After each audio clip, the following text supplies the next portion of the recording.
I'm joined today by the leader of the opposition, Judith Collins. How are you? Oh, good, thank you, Henry.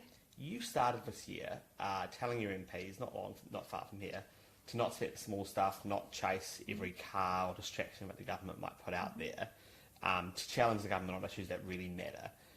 Is a few government websites using the term Aotearoa an issue that really matters? Well, it's not one that particularly worries me, and nor a lot of our MPs, but it is one where a lot of people around the country, because we are going all around the country, provincial New Zealand as well as the cities, people are telling us that it's not a few government websites using the term Aotearoa New Zealand. It is actually almost every government announcement, almost every government website, and they're saying, well, hang on, we didn't say that this was, we wanted a name change. So one of our MPs, Stuart Smith, wrote an article, an op-ed, where he suggested that there should be perhaps a referendum if the government wants to change the name of the country to Aotearoa New Zealand. And, you know, basically he said, well, you should have a referendum. I think, well, let's see what the public think. If they think there should be, well, yeah, fine, we'll have it. If they don't, that's fine too. You sound like you're backed down a little bit. You say no, I'm not backing down on anything. No.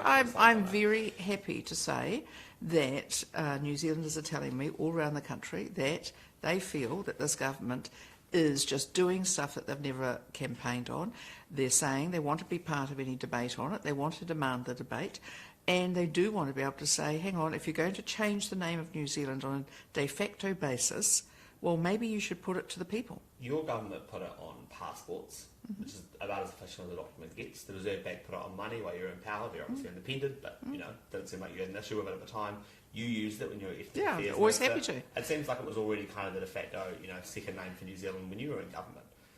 So what's the issue? Well, the issue is that people are now raising it.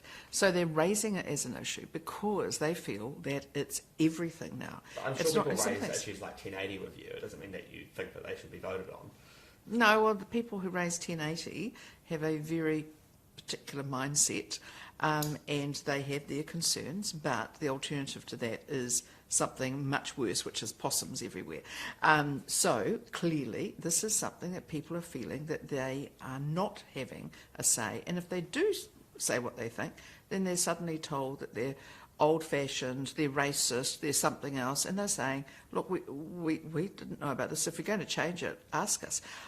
I don't see any problem with saying if there's enough support for a referendum, we should have one. If there's not, and there's no concern, no problem. What do you say to people who see this as a bit of a dog whistle? Was you trying to ally yourself with people who find, you know, the increasing use of the Māori of Te Reo as personally, you know, distasteful? No, not at all. It's simply the fact that people, if you're going to change the name of a country, de facto wise, and you see this from the Prime Minister, and you see it from our ministers, where almost every single announcement now is either Aotearoa or Aotearoa New Zealand. They very seldom use the word New Zealand by itself. That if that is happening, and that that's the way it's going to be, then at least bring the people along. When John Key wanted to change the flag of New Zealand, he took it to a referendum. He lost it, and he respected that decision. So what's the problem? And the problem is that the government doesn't want to debate it. And if there's no problem, well, we don't need a referendum. We've seen a couple of stories in recent weeks about skilled migrants who are already here, people in New Zealand at one point really wanted, being denied extensions to their visa, or they do get extensions, but the extensions come in so late that they've kind of already made other plans.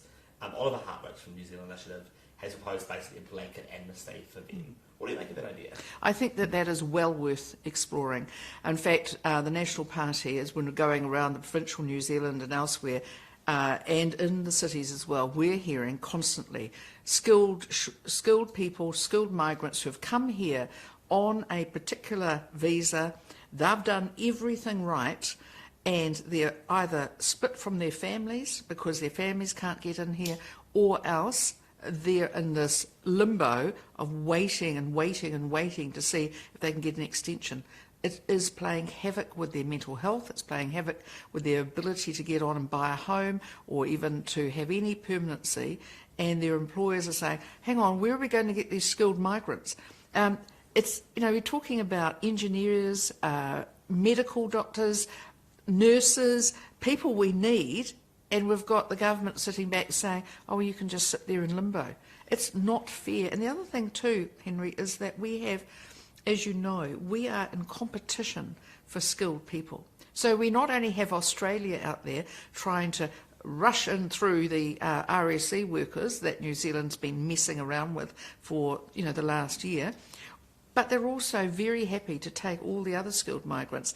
And then so's Canada. And Canada's doing all sorts of things to get these skilled migrants in. Why? Because New Zealand often loses people. As a New Zealanders can travel very freely and have skills as well that are well sought after. We're in competition. So why would we make it hard for these people? Do you think an amnesty is interesting that you would have liked? Well, we're very happy to say that we are listening to this, and we expect that we'll be making some announcements very quickly. I think it's really important that New Zealand respects and accepts these migrants who have come here, who are skilled and who are following the rules. We do not believe that there should be a blanket sort of thing for people who have been overstaying visas, not following the rules. But for people who are following the rules, we're very happy to say we need to sort this out for them, and we will support that. Immigration New Zealand still seems very in a mindset of always looking for a reason to not give you a residency, basically. They're peppering you with the worst kind of questions, seeing if your relationship can really stand up to scrutiny, that kind of thing, getting Facebook messages. Is there a mindset reshift there? Should we be looking for reasons to let people into New Zealand rather than constantly looking for a reason, but they somehow might not be eligible? Well, I think it's really important. So Immigration New Zealand's trying to do its best, I believe. The problem is that they pretty much shut up shop, it seemed to me, because I'm an electorate MP who's constantly putting in requests on immigration. Essentially very little being done in terms of giving people certainty. People aren't just widgets. They're human beings. They have families, they have aspiration, and they need to be able to say, I'm going to be here in 5 years' time, I'm going to be here in 10 years, I want to make this my home.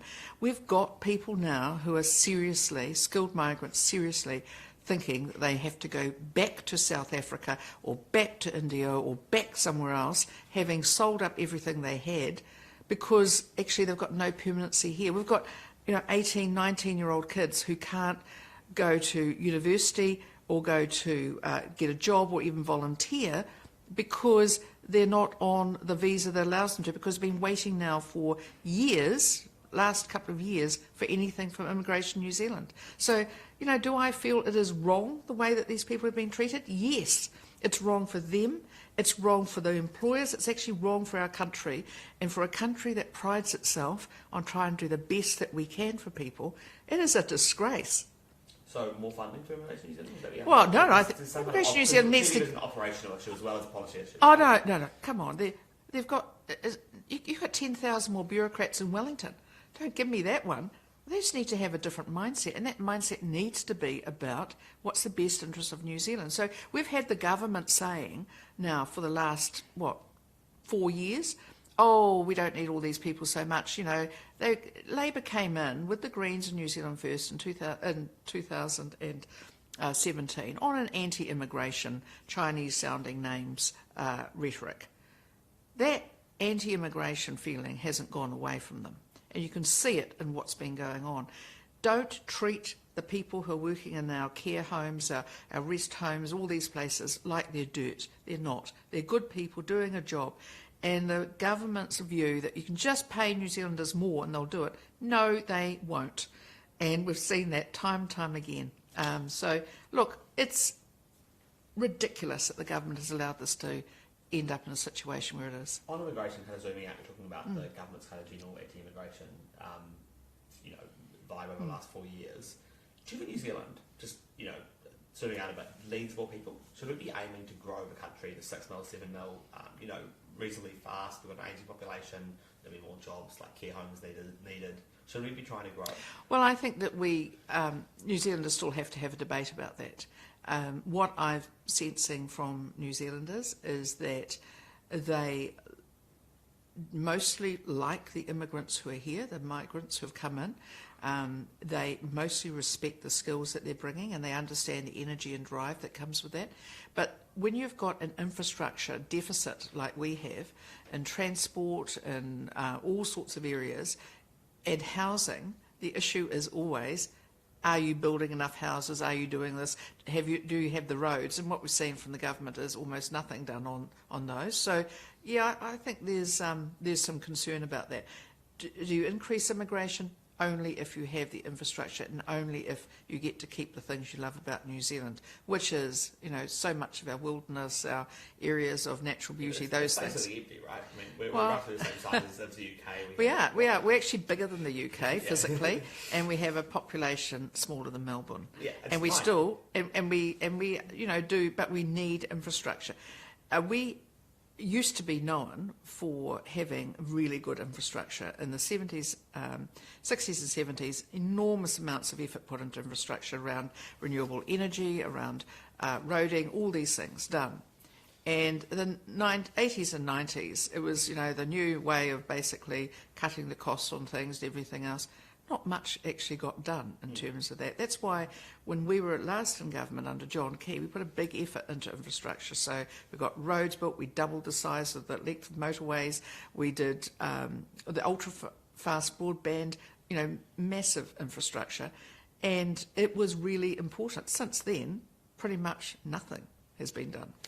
What's this weekend about for you?